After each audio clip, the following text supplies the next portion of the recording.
कुछ एग्जाम्पल देखे हैं द्विघात समीकरण से संबंधित। अब यहाँ पर द्विघात समीकरणों के अनुप्रयोग से संबंधित कुछ क्वेश्चंस देखते हैं यहाँ पे हम लोग, ठीक है। तो जहाँ पे पहला क्वेश्चन आपका है, कह रहे दो क्रमागत सम संख्याओं का गुणनफल कितना है, 528 है। संख्याएं ज्ञात कीजिए। तो बच्चे सम संख्या आप लेते कैसे हो, एक संख्या आप 2x लेते हो, दूसरी सम संख्या 2x प्लस 2। अगर ये विषम संख्या की बात करता तो विषम संख्या हम लोग क्या लेते हैं, 2x प्लस 1 और 2x प्लस 3। चूँकि हमें सम संख्या लेनी तो संख्याएं कौन कौन सी लेंगे हम लोग बच्चे, 2x और 2x प्लस 2, जिसको कहते हैं माना संख्याएं 2x और 2x प्लस 2 है। तब प्रश्नानुसार क्या कह रहा है कि दोनों का गुणनफल, दोनों संख्याओं का गुणनफल किसके बराबर है, 528 के बराबर है। कितने के, 528 के बराबर है। अब आगे सरल करेंगे तो आएगा क्या, देखिए बच्चे 2 से काटेंगे इसको तो 2 दुनाई 4 और 2 छक 12, 2 चौके 8। फिर यहाँ से 2 कॉमन करके काटेंगे तो क्या बचेगा, इधर x बचेगा और यहाँ पे x प्लस 1 बचेगा, और यहाँ 2 से इसको काट देंगे फिर तो 132 आएगा। कितना आएगा, 132। अब यहाँ पर गुणा कर लेते हैं, एक्स स्क्वायर प्लस एक्स बराबर कितना है, 132। 132 को बाएं तरफ लेके जाएंगे तो बचेगा क्या आपका, x square plus x minus 132 equal to 0। अब इसके फैक्टर कर लेंगे, आएगा क्या, x square plus 12x minus 11x minus में 132 और बराबर क्या है आपका 0 है। कॉमन क्या होगा यहाँ से, x प्लस 12 बचेगा, माइनस में 11 कॉमन कर लेते हैं तो x प्लस 12 यहाँ भी बचेगा। आगे सॉल्व करेंगे, x माइनस 11, दूसरे में आएगा x प्लस 12 इक्वल टू 0। तो यहाँ से बच्चे x का 2 मान आएगा, एक तो x बराबर 11 प्लस में आएगा, दूसरा x बराबर 12 माइनस में आएगा। ये x बराबर क्या आएगा, 1 प्लस में 11 और x बराबर क्या आएगा, माइनस में 12। तो ये जो माइनस है ये अमान्य, इसको हम लोग क्या करेंगे, छोड़ देंगे तो x बराबर क्या लेंगे, 11। तो संख्याएं कौन कौन सी हो जाएंगी, एक तो 2x था, जो 2x थी तो x का मान 11 रखेंगे यानी 22। दूसरी संख्या क्या आएगी, उससे 2 अधिक यानी 24। दूसरी संख्या क्या आएगी, 24 आएगी। या फिर आप 2x प्लस 2 में मान रख लो x का तो भी 24 ही आएगा। अब इसके बाद है क्वेश्चन नंबर 2, कह रहा है दो संख्याओं का योगफल कितना है 20 और उनका गुणनफल कितना है 10, तो उनकी व्युत्क्रमों का योगफल ज्ञात कीजिए। जैसे मान लो अगर कोई संख्या कह रहा है कि x है तो उसका व्युत्क्रम क्या होता है, 1/x। एक संख्या अगर y है तो उसका व्युत्क्रम क्या होता है, 1/y होता है। ठीक, व्युत्क्रम क्या होता है इसका, 1/y। कह रहा है यदि x प्लस वाई कितना है 20 और एक्स वाई कितना है 10, तो हमें पता करना है कि उनके व्युत्क्रमों का योगफल क्या होगा। तो चलो देखते हैं। तो माना संख्याएं x और y है, जो बच्चे हम कह रहे हैं उसे आप लिखते रहोगे, माना संख्याएं x और y है। तब प्रश्नानुसार क्या है आपका, x प्लस वाई बराबर 20। दूसरी कंडीशन क्या है, कह रहा है दोनों संख्याओं का गुणनफल किसके बराबर है, 10 के बराबर। इसे एक समीकरण अगर मान लेते हो, इसे दूसरा मान लेते हो, तो हम क्या करेंगे, अब दोनों समीकरणों को भाग करेंगे। भाग करने के लिए देखिए बच्चे कैसे करेंगे, बाएं पक्ष का बाएं में और दाहिने पक्ष का दाहिने में। अब यहाँ तो आएगा आपका 2, यहाँ पे कितना आएगा 2। बाएं तरफ क्या आएगा, x बटे एक्स वाई प्लस वाई बटे क्या आएगा, एक्स वाई। तो यहाँ पे x से x कैंसिल हो गया, देखिए बच्चे x से x कैंसिल और यहाँ पे y से y कैंसिल। तो बचा क्या, implies that 1/y plus 1/x बराबर कितना 2, जो कि ये आपसे पूछ रहा था यदि संख्या आपने x और y मान लिया है तो उनके व्युत्क्रमों का योगफल कितना आएगा, यानी 1/x प्लस 1/y, तो आपका आ गया 2। यही आपका आंसर है। उम्मीद है इतनी बातें आपको समझ में आ रही है। तीसरा क्वेश्चन देखेंगे हम लोग। तीसरे क्वेश्चन में कह रहा है आपसे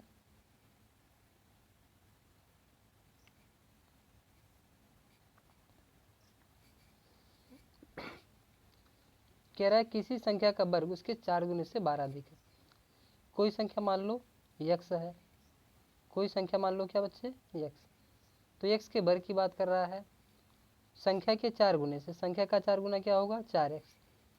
अब देखिए जो बाएं तरफ यानी x स्क्वायर है, 4x से कितना अधिक है 12, तो 12 हम लोग क्या करेंगे दाएं तरफ जोड़ देंगे। अब सॉल्व कर लो, x स्क्वायर इधर आएगा, 4x को बाएं तरफ लाओगे तो माइनस में, 4x 12 को भी लाओगे तो 12 इक्वल टू 0। अब यहाँ पर देखिए गुणनखंड करना आता है, तो 12 को 2 भागों में तोड़ेंगे जिनका डिफरेंस कितना आ जाए 4 आ जाए, यानी संख्या क्या हो जाएगी x square minus 6x plus 2x minus में 12 इक्वल टू क्या आपका 0 आ गया। x कॉमन करोगे बच्चे आपका आएगा x माइनस 6 प्लस 2 कॉमन करोगे आपका आएगा x माइनस 6 इक्वल टू 0। और आगे सॉल्व करोगे तो आएगा क्या x माइनस 6 इंटू में x माइनस x प्लस 2, आपका आया क्या x प्लस 2 इंटू में x माइनस 6 इक्वल टू 0। तो x का 2 मान आएगा, x बराबर आएगा -2 और x बराबर आएगा प्लस में 6। तो यहाँ पे क्या कह रहा है संख्या का वर्ग कह रहा है, तो यहाँ पे हम लोग क्या करेंगे, ये जो ऋणात्मक आएगा x का मान, इससे हम लोग कहेंगे कि अमान्य है या मान्य नहीं है या अग्राह्य है, बोल सकते हैं इसको। तो यहाँ पे संख्या ज्ञात करने के लिए कह रहा था, तो संख्या आपकी क्या आ गई बच्चे 6 आ गई। संख्या क्या आ गई 6।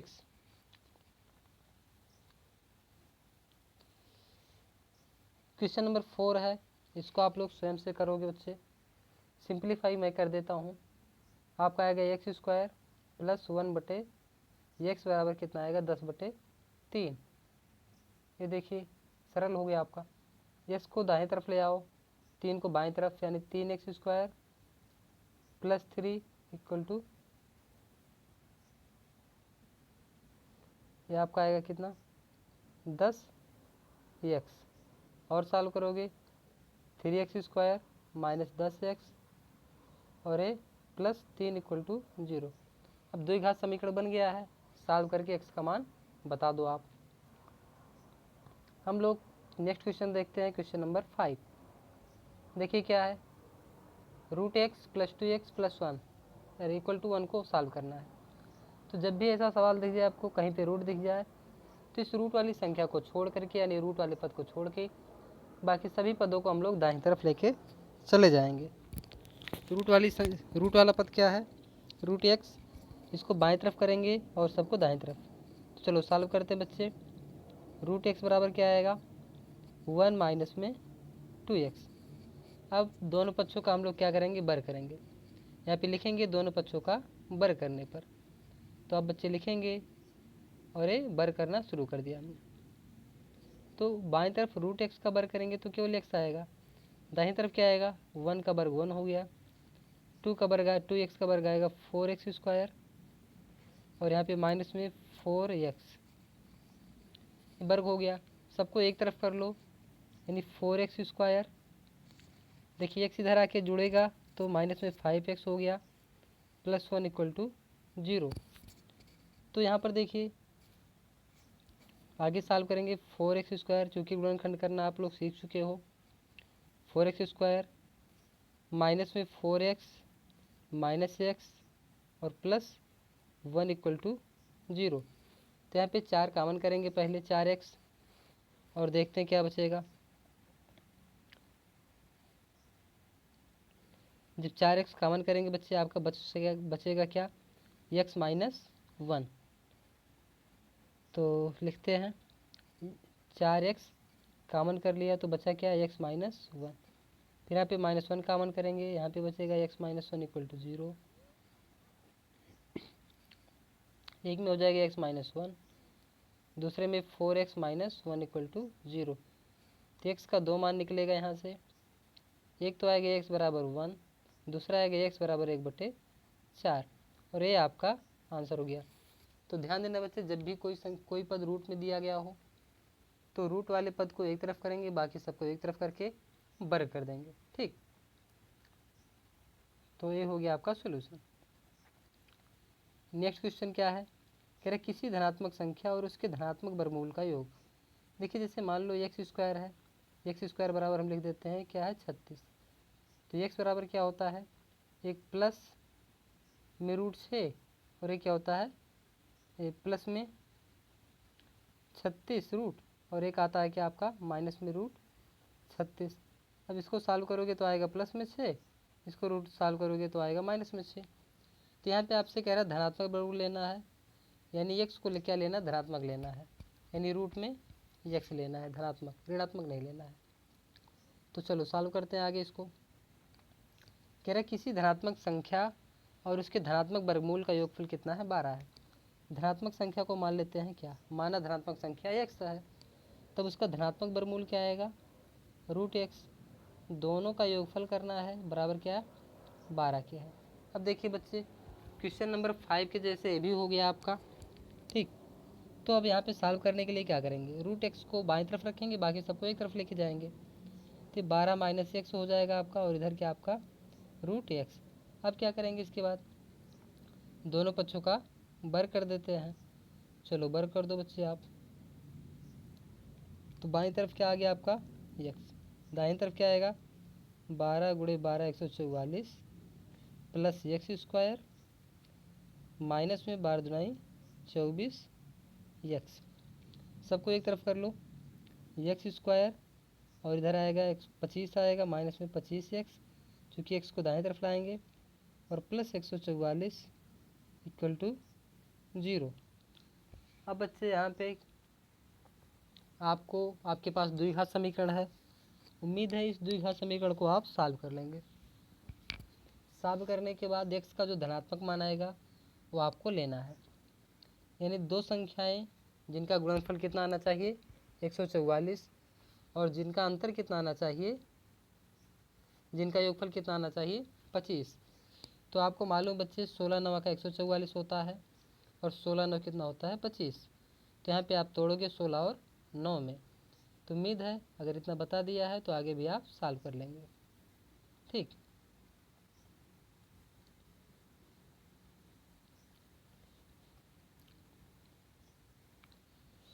नेक्स्ट क्वेश्चन, क्वेश्चन नंबर 7 है, किसी संख्या और उसके व्युत्क्रम का योग 4 है, संख्या ज्ञात करो। तो मान लो कि संख्या क्या है बच्चे x, संख्या मान लेते हैं, माना संख्या x है। तो x और इसके व्युत्क्रम यानी 1/x का योगफल कितना है 4। सॉल्व कर लो, सॉल्व करेंगे आएगा क्या एक्स स्क्वायर प्लस 1 बटे में एक्स बराबर 4। अब एक्स को दाएं तरफ ले जाके गुणा करेंगे तो कितना हो जाएगा 4x, यानी x square minus 4x plus 1 equal to 0। तो ये आपका हो गया समीकरण। अब इसे आप श्रीधर आचार्य के सूत्र से सॉल्व कर लीजिए।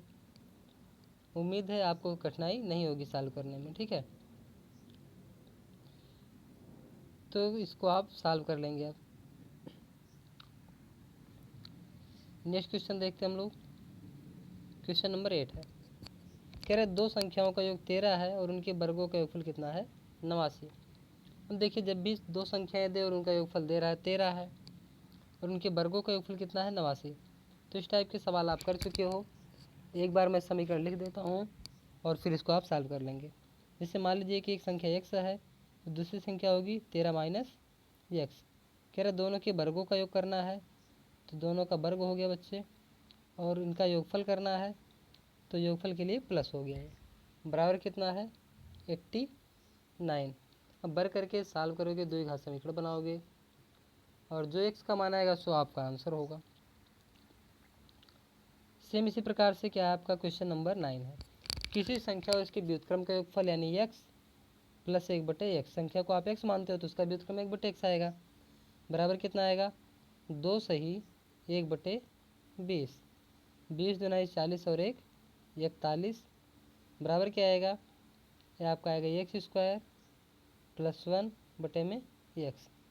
अब इसको आप फिर सॉल्व कर लेंगे, यानी एक्स स्क्वायर प्लस 1 बराबर क्या आएगा, एक बटे में 20 भी है, बराबर आएगा क्या 41 एक्स बटे 20। अब 20 का बाईं तरफ ले जाके गुणा कराएंगे हम लोग बच्चे, तो आएगा 20 x square plus 20 equal to 41 x. और फिर इसको आप सॉल्व करोगे। चलो एक लाइन और मैं लिख देता हूँ। 20 का जब आप गुणा कराएंगे तो 20 एक्स स्क्वायर प्लस 20 बराबर क्या आएगा आपका 41 एक्स। इसको बाईं तरफ लाओगे आप, 20 एक्स स्क्वायर माइनस में 41 एक्स और आपका आएगा क्या प्लस 20 इक्वल टू 0। ठीक, अब इसके आप फैक्टर कर लेना, फैक्टर आप कर सकते हो।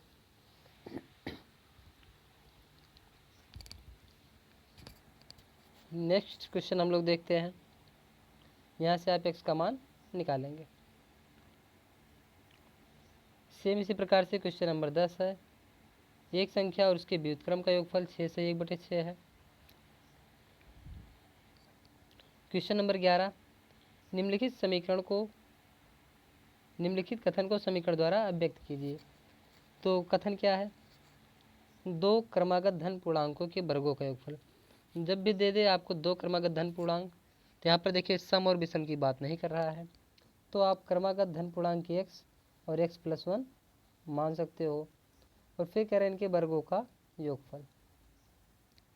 वर्गों का योगफल हो गया किसके बराबर है 221। ठीक है, तो समीकरण के द्वारा इसकी अभिव्यक्ति हो गई है। अब आप चाहो तो इसको और सरल कर सकते हो, चाहो तो यहीं पे छोड़ दो। तो एक हो गया आपका। नेक्स्ट क्वेश्चन नंबर क्या है 12 है, इसको आप सॉल्व करना सीख चुके हो, पहले से बताने की जरूरत नहीं है। क्वेश्चन नंबर 13 कह रहा है उन दो धन विषम पूर्णांकों के को ज्ञात कीजिए जिनके वर्गों का योगफल। इसको भी आप लोग स्वयं से करो। नेक्स्ट क्वेश्चन है क्वेश्चन नंबर 14। क्वेश्चन नंबर क्या है 14। इसमें क्या कह रहा है, क्या एक ऐसी बगिया बनाना संभव हो जिसकी लंबाई चौड़ाई से 2 गुनी हो और उसका क्षेत्रफल क्या हो 800 वर्ग मीटर हो। तो उसकी लंबाई और चौड़ाई ज्ञात कीजिए यदि ऐसा संभव है तो। देखिए बच्चे, तो मान लेते हैं लंबाई क्या है, पहले चौड़ाई मान लो x है, लंबाई क्या आएगी 2x। क्षेत्रफल क्या होता है, आयताकार क्षेत्र है तो लंबाई गुणे चौड़ाई हो गया। देखिए चौड़ाई हो गया, एक गुणे में लंबाई किसके बराबर है 800 के। यहाँ पे सॉल्व करोगे 2x स्क्वायर आएगा बराबर 800, 2 से काट दो कितना आया ये 400। एक्स स्क्वायर बराबर 400 आया तो x बराबर कितना आएगा 20, यानी इसकी चौड़ाई क्या आ गई 20। तो लंबाई कितनी आएगी 2x, ये आपकी हो गई चौड़ाई। लंबाई इसकी 2 गुनी है तो लंबाई कितनी आएगी इसकी 40। ये आपका आसान क्वेश्चन था। अब इसके बाद है क्वेश्चन नंबर 15। आज हम केवल क्वेश्चन नंबर 15 तक ही देखेंगे, इसके बाद नेक्स्ट वीडियो में देखेंगे सवालों को। कह रहा है क्या निम्न स्थिति संभव है, यदि है तो उनकी वर्तमान आयु ज्ञात कीजिए। दो मित्रों की आयु का योगफल कितना है 20 और 4 वर्ष पूर्व उनकी आयु वर्षों में का गुणनफल कितना है 48 है।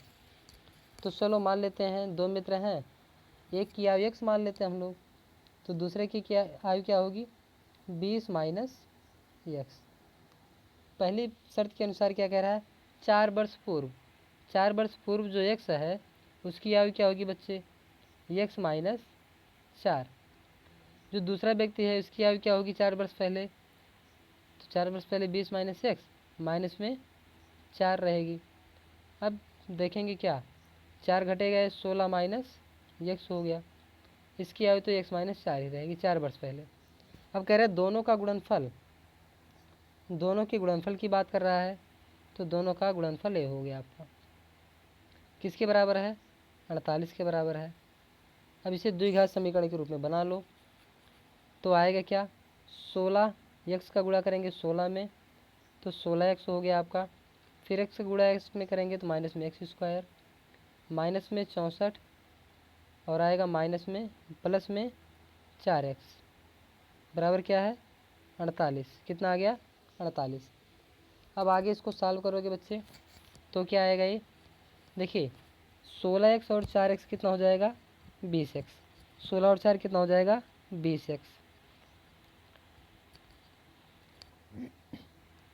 तो आगे इसको लिखेंगे, नेक्स्ट लाइन में क्या आएगा, माइनस में x², माइनस में आएगा 16 चौका आया था आपका 64 और फिर आया था आपका क्या 16 और 4 20x आया था और बराबर था आपका 48 की। सबको दाएं तरफ लेके आएंगे तो का बचेगा क्या, x² आएगा दाएं तरफ तो प्लस में हो गया, 20 आएगा दाएं तरफ तो माइनस में 20x और 48 को दाएं तरफ 64 को दाएं तरफ लेके जाएंगे तो जुड़ जाएगा और आपका आएगा क्या 48 और 64 कितना होता है 8 4 12 और 4 6 10 और 1 11 और दाएं तरफ आएगा तो एक प्लस में हो जाएगा और बाएं तरफ कुछ बचा नहीं इक्वल टू 0। अब यहाँ पे आप क्या करोगे बच्चे, इसका विविध कर निकालोगे। क्या निकालोगे विविध कर। तो विविध कर क्या होता है b² माइनस 4ac होता है। तो b² माइनस 4ac पता करेंगे। यदि विविध कर क्या आता है निगेटिव आता है यानी मूल इसके क्या हो जाएंगे काल्पनिक हो जाएंगे, तो यानी x का मान संभव नहीं है। तो यहाँ पे विविध कर क्या होता है b² माइनस 4ac होता है विविध कर। d बराबर क्या होता है बच्चे b² माइनस 4ac। अब इसे आप सॉल्व करोगे, b का वर्ग b क्या है -20, -20 का वर्ग कितना होता है 20 में 400 माइनस 4ac। 4ac करोगे आप क्या आएगा 448 आएगा बराबर क्या आएगा माइनस में 48। देखिए बच्चे विविध कर क्या आ गया माइनस में आ रहा है यानी निगेटिव आ रहा है। तो यहाँ पे हम कहेंगे क्या x का ऐसा कोई मान संभव नहीं है। यदि संभव नहीं तो इसको हम सॉल्व भी आगे नहीं करेंगे। तो ये आपका क्वेश्चन नंबर 15 हो गया है। कल क्वेश्चन नंबर 15 के आगे हम लोग देखना शुरू करेंगे। इस वीडियो में केवल इतना ही। जो क्वेश्चन छोड़ दिया गया उसे आप लोग सॉल्व करेंगे। यदि कोई क्वेश्चन फिर भी आपको कठिन लगता है तो आप पूछ सकते हो।